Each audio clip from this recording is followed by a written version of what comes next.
بسم اللہ الرحمن الرحیم۔ قربانی میں جو جانور جن کی قربانی کرنی جائز ہے، بکرا، بکری، دمبا، بھیڑ، گائے، بھینس، اونٹ، ان کی قربانی جائز ہے۔ اب ایسی بھی حضرات ہمارے موجود ہیں جو وہ یہ کہتے ہیں کہ مرغی کی قربانی بھی ہو سکتی ہے، تو دیکھیں یہ شریعت میں جائز نہیں ہے، اور ان کی قربانی حلال ہے، آپ کاٹ سکتے ہیں، آپ کھا سکتے ہیں، لیکن یہ کہ قربانی کے لیے نہیں کہ آپ یہ سمجھیں کہ میرے اوپر واجب قربانی ہے اور وہ ادا ہو جائے گی، اس طرح نہیں۔ البتہ یہ ہے کہ مدتوں کے اعتبار سے ہم دیکھیں تو بکرا اور بکری میں 1 سال ضروری ہے۔ 1 سال میں اگر 1 گھنٹہ بھی کم ہو تو اس کی قربانی صحیح نہیں ہے۔ سال کی مدت ان کی پوری ہو جائے، اس کے بعد چاہے 1 گھنٹہ زیادہ ہو یا جتنا بھی ہو، وہ قربانی اس کی ہو جاتی ہے۔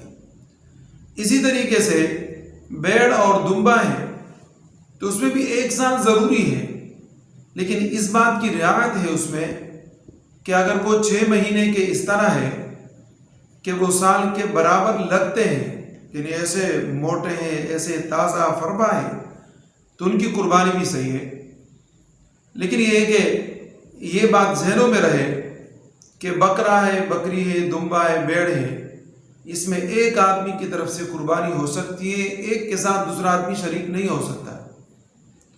گائے اور بیل میں کم از کم مدت 2 سال ہے، اور اونٹ اور اونٹنی میں کم از کم مدت 5 سال ہے۔ اب یہ کہ یہ جو مدت ہے اس سے کم نہیں ہونا چاہیے۔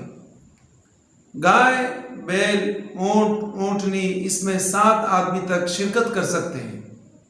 7 آدمی سے زیادہ 8واں آدمی اس میں شریک نہیں ہو سکتا، اور 7 سے کم جتنے چاہیں آپ اس میں آدمی شریک کر سکتے ہیں، کوئی حرج نہیں۔ ہاں یہ کہ جانوروں میں اس بات کا اہتمام رہے کہ وہ جانور جس کی بینائی ختم ہے، جو آنکھ سے معذور ہے، اس کی قربانی جائز نہیں ہے، اور اگر ترچھی نظر سے کوئی جانور دیکھتا ہے تو اس کی قربانی صحیح ہے۔ اسی طریقے سے وہ جانور جس کا کان ہے نہیں، دم پیدائشی نہیں ہے، تو ایسے جانور کی قربانی بھی صحیح نہیں ہے۔ اور اگر کان اور دم کٹے ہوئے ہیں لیکن وہ 2/3 سے زیادہ کٹے ہوئے نہیں، یہ معمولی کٹے ہوئے ہیں، تو ان کی قربانی ہو جائے گی، اور اگر زیادہ کٹے ہوئے ہیں تو ایسی صورتحال میں ان کی قربانی بھی صحیح نہیں ہے۔ اسی طریقے سے یہ جو جانور ہیں ان کی مدت شرط ہے۔ بہت سارے حضرات کہتے ہیں 2 دانت، 3 دانت، 4 دانت، تو دانت کا نکلنا یہ شرط نہیں ہے۔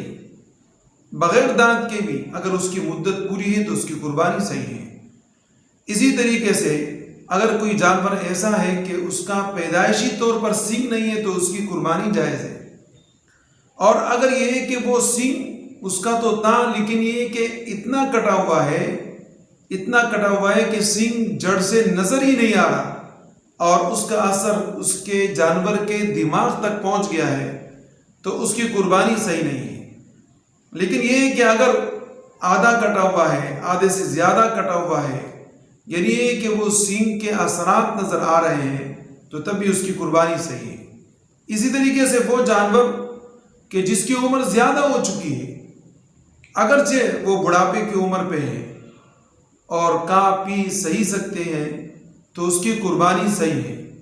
لیکن یہ کہ اگر وہ کھانا پینا صحیح نہیں کر سکتی تو یہ کہ ان کی قربانی بھی صحیح نہیں ہے۔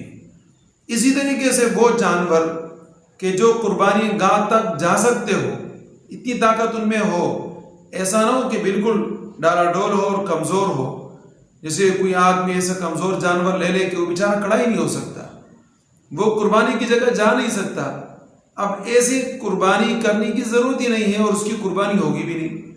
تو یہ کہ اس بات کا اہتمام کرے کہ بہتر سے بہتر آپ کا جانور فربا ہو، موٹا ہو، تازہ ہو، اسی کی آپ قربانی کر رہے ہیں۔ اور یہ کہ اگر کوئی جانور خصی ہے تو اور بھی اچھی بات ہے، بہت بہتر ہے، اسی کہ وہ اس حساب سے اس کی صحت صحیح ہوتی ہے۔ تو ان باتوں کا اہتمام خاص کر ہم قربانی کی جانوروں میں کریں۔